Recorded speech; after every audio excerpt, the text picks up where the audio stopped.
नमस्कार, प्रभात साक्षी news network पर आप सभी का स्वागत है। भारतीय लोकतंत्र के लिए आज एक महत्वपूर्ण दिवस है क्योंकि नरेंद्र मोदी सरकार की लगातार तीसरी बार सत्ता में वापसी का मार्ग प्रशस्त हो गया है। हम आपको बता दें कि रक्षा मंत्री राजनाथ सिंह ने आज एनडीए संसदीय दल की बैठक में प्रधानमंत्री नरेंद्र मोदी का नाम एक बार फिर से प्रस्तावित किया कि उनको एनडीए संसदीय दल का नेता चुना जाए। और इस पर जिस तरीके से एनडीए के साथी दलों ने समर्थन किया और एनडीए के सांसदों ने इसका स्वागत किया, वो दर्शा रहा है कि नरेंद्र मोदी एक बार फिर मजबूत और स्थिर सरकार देने जा रहे हैं। आज प्रधानमंत्री नरेंद्र मोदी ने संसदीय दल का नेता चुने जाने के बाद जो संबोधन दिया, उसने एक चीज़ें साफ कर दी है कि देश में राजनीतिक अस्थिरता नहीं होगी। देश स्थिर सरकार के साथ और तेज़ी के साथ प्रगति करेगा और प्रगति की जो रफ्तार पिछले कुछ वर्षों में बनी है, उस रफ्तार को आगे बढ़ाकर भारत दुनिया की तीसरी सबसे बड़ी अर्थव्यवस्था बनेगा।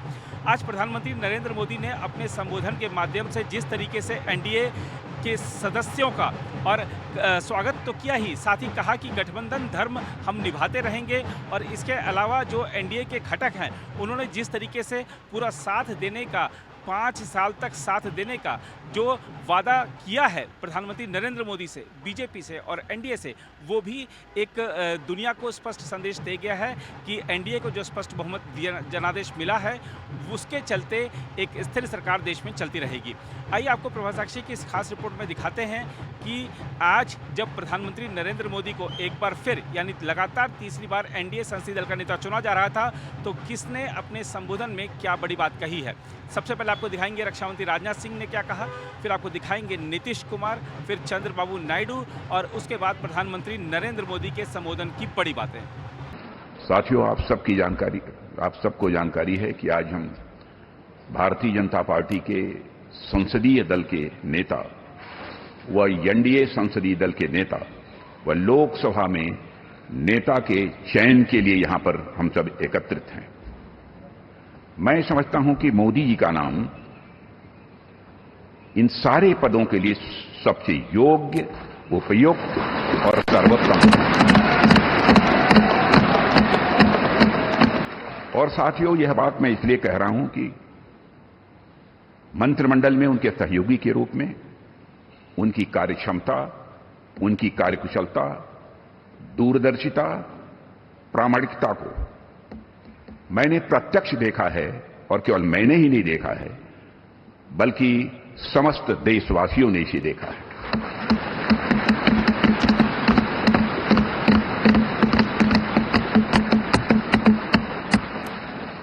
हम सबके लिए प्रसन्नता का विषय है कि एनडीए की सरकार ने 10 वर्षों में उनके नेतृत्व में देश की जो सेवा की है, उसकी भारत में ही नहीं बल्कि दुनिया के दूसरे देशों में भी उसकी प्रशंसा हो रही है।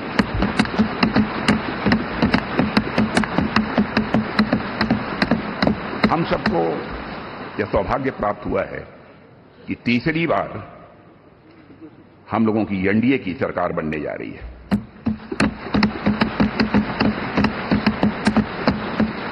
साथियों, 1962 के बाद पहली बार कोई राजनेता लगातार तीसरी बार भारत का प्रधानमंत्री बनने जा रहा है।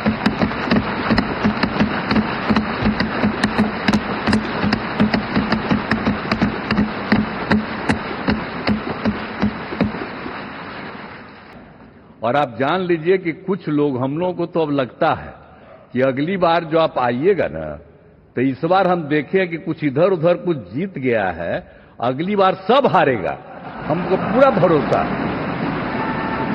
ये सब बिना मतलब का बात बोल बोल करके क्या किया है, और ये सब कोई काम किया है? उन लोगों ने आज तक कोई काम नहीं किया, देश की कोई सेवा नहीं की है। लेकिन आपने इतनी सेवा की है और उसके बाद इस तरह से हुआ है, तब इस बार फिर जो मौका मिला है, तो इस मौका के बाद आगे अब उन लोगों के लिए कोई गुंजाइश नहीं रहेगा, वो सब खत्म हो जाएगा। अब बिहार, आज देश बहुत आगे बढ़ेगा। अब बिहार का भी तो सब काम हो ही जाएगा, जो कुछ भी बचा हुआ है उसको ही कर देंगे।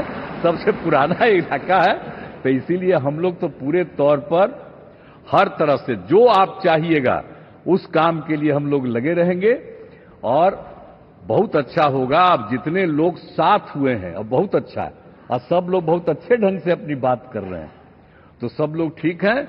हम मिल करके सब लोग चलेंगे और हम लोग पूरा आपके साथ रहेंगे और आप पूरे देश को कितना आगे बढ़ाएंगे ये बहुत खुशी की बात होगी। यही हम लोगों को कहना है और मेरा आग्रह यही है कि जल्दी से जल्दी आपका काम शुरू हो जाए, शपथ ग्रहण हो जाए। अब आप इतवार को करने वाले हैं तो हम तो चाहते थे कि आज हो जाता तो अच्छा था, लेकिन आपकी जब इच्छा है तो जब भी हो, जितना तेजी से काम हो जाए तो बहुत अच्छा है और बहुत अच्छा रहेगा। अब इस बार हम लोगों का इससे बड़ी खुशी होगी और पूरे देश में इसका बहुत ज्यादा फायदा है।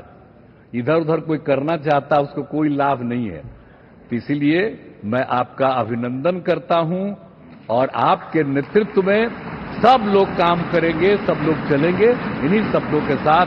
और आप सब लोग इतना खुशी हैं, सब पार्टी के लोग, मैं उनका भी अभिनंदन करता हूं और यही कहूंगा कि हम सब लोग इनके साथ रहेंगे और एक साथ होकर के जो कुछ भी करेंगे इनकी बात को मानते हुए हम लोग आगे चलेंगे। Honorable PM never took any rest. Day and night in Andhra Pradesh we had 3 meetings, public meetings, 1 big rally. It had made a huge difference for winning the elections in Andhra Pradesh. NDA government under the visionary leadership of Sri Narendra Modi ji has taken significant initiatives in the last 10 years.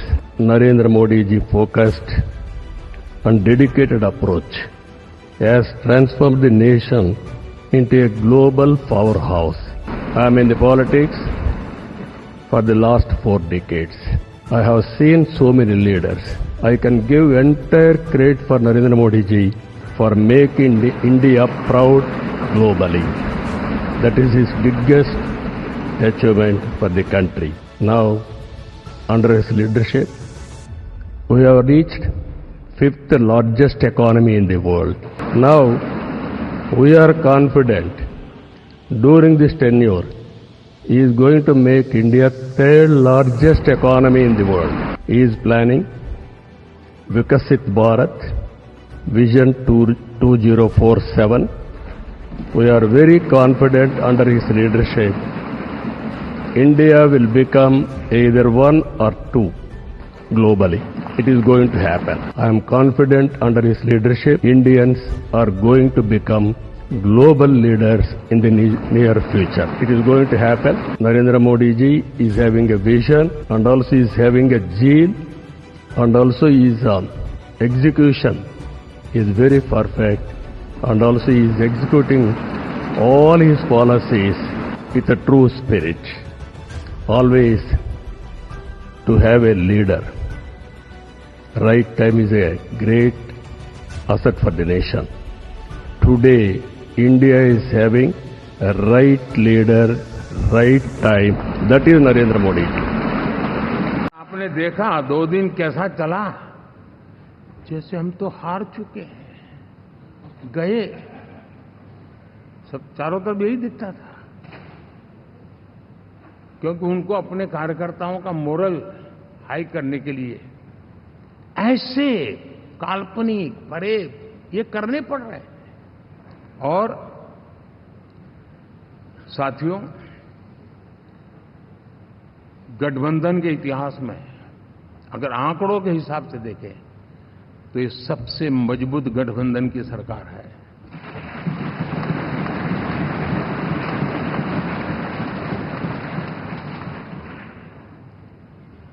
लेकिन कोशिश ये की गई कि इस विजय को स्वीकार न करना, उसको पराजय के छाया में डुबो कर रखना, लेकिन उसकी ऐसी चीजों की बाल मृत्यु हो जाती है और हो भी गई। लेकिन देशवासी जानते हैं कि न हम हारे थे न हम हारे हैं।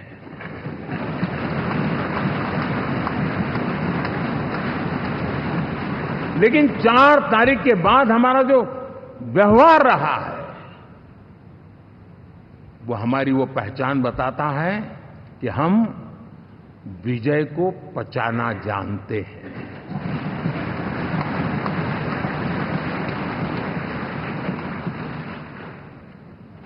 हमारे संस्कार ऐसे हैं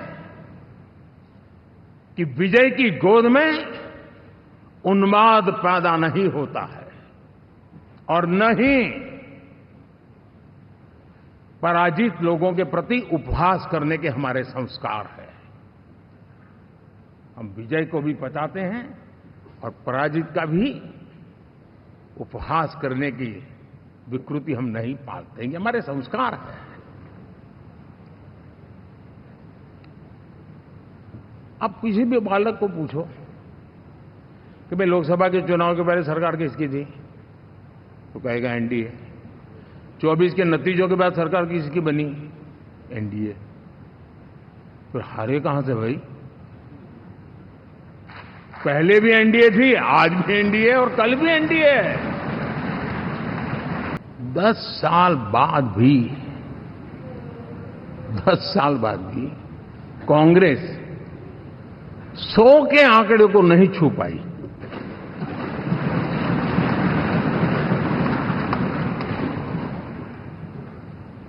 और अगर मैं 14, 19 और 24 3 चुनावों को जोड़ करके कहूं, कांग्रेस के 3 चुनाव जोड़ूं, तो इन 3 चुनावों में जितनी सीटें मिली है उससे ज्यादा हमें इस चुनाव में मिली है।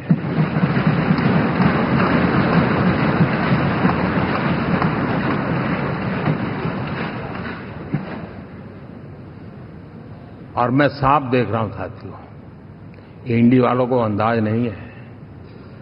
वे धीरे धीरे पहले तो डूब रहे थे, अब तेज गति से ये गर्त में जाने वाले हैं। इंडिया अलायंस वाले देश के सामान्य नागरिकों की जो समझ है, आज भी वो उसके सामर्थ्य को समझ नहीं पाए हैं या समझना चाहते नहीं है। भारत के सामान्य व्यक्ति की भी एक समझ है और जो जमीन से जुड़ा रहता है ना, वो समझ को छूता है, समझता है, पहचानता है, वो वहां नहीं है। साथियों, इन लोगों का जो व्यवहार रहा है 4 तारीख के बाद, मैं आशा करता था कि वे लोकतंत्र का सम्मान करेंगे, लेकिन उनके व्यवहार से लगता है कि शायद उनमें ये संस्कार आए, इसके लिए हमें और इंतजार करना पड़ेगा। और तो मैं ज्यादा कुछ कह नहीं सकता। और ये वो लोग हैं जो खुद की पार्टी के पीएम का अपमान करते हैं, उसके निर्णयों को फाड़ देते थे। खुद की पार्टी को विदेशी मेहमान आ जाए तो उसके लिए चेयर नहीं होती थी। ये सारे दृश्य आपने देखे हैं। किसी को पूछा, यार ये तो ठीक है आंकड़े वांकड़े, तो मुझे ये बताओ कि ईवीएम जिंदा है कि मर गया?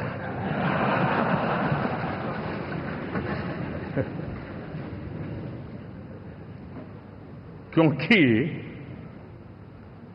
ये लोग तय करके बैठे थे कि भारत के लोकतंत्र और लोकतंत्र की प्रक्रिया के प्रति विश्वास ही लोगों का उठ जाए, और लगातार ईवीएम को गाली देना। और मुझे तो लगता था कि शायद इस बार वो ईवीएम की अर्थी का जुलूस निकालेंगे, लेकिन 4 जून शाम आते आते उनको ताले लग गए, ईवीएम ने उनको चुप कर दिया। ये ताकत है भारत के लोकतंत्र की, ये ताकत है भारत की निष्पक्षता की, ये भारत की ताकत है भारत के चुनावी तंत्र की, चुनाव आयोग की। और मैं मानता हूं कि ये आशा करता हूं कि 5 साल तो अब ईवीएम शायद मुझे नहीं सुनाई देगा, लेकिन जब 29 में हम जाएंगे तो फिर से शायद ईवीएम को लेकर के नाचने की शुरुआत करेंगे, क्योंकि इनके सुधरने की संभावना बहुत कम है। साथियों, एनडीए सरकार में हम अगले 10 साल में, मैं बहुत जिम्मेवारी के साथ कह रहा हूं, अगले 10 साल में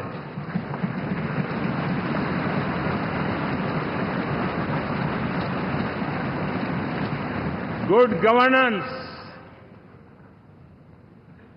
विकास, नागरिकों के जीवन में क्वालिटी ऑफ लाइफ, और मेरा व्यक्तिगत रूप से एक बहुत बड़ा ड्रीम है, मैं लोकतंत्र की समृद्धि को जब सोचता हूं तो मैं चाहता हूं कि सामान्य मानवी के जीवन में से, और खास करके मध्यम वर्ग, उच्च मध्यम वर्ग, उनके जीवन में से सरकार की दखल जितनी कम हो उतनी लोकतंत्र की मजबूती है। और आज के टेक्नोलॉजी के युग में बहुत आसानी से हम, वरना एक दिन में 10 काम हो तो 10 अलग अलग वो सारी चीजें मांगेंगे। हम बदलाव चाहते हैं। गुड गवर्नेंस का ये भी एक महत्वपूर्ण पहलू है। देखिए, हम विकास का नया अध्याय लिखेंगे, गुड गवर्नेंस का नया अध्याय लिखेंगे, जनता जनार्दन की भागीदारी का नया अध्याय लिखेंगे, और सब मिलकर के विकसित भारत के सपने को साकार करके रहेंगे। बहुत कम लोग इन बातों की चर्चा करते हैं, शायद उनको सूट नहीं करता होगा,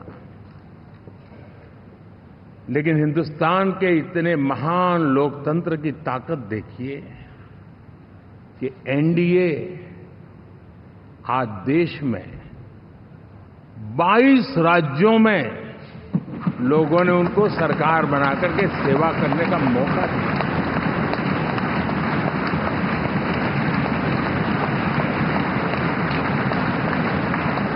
हमारा ये अलायंस सच्चे अर्थ में भारत की असली जो स्पिरिट है, जो भारत का आत्मा है, भारत की जड़ों में जो रचा बसा है, उसका एक अर्थ में प्रतिबिंब है।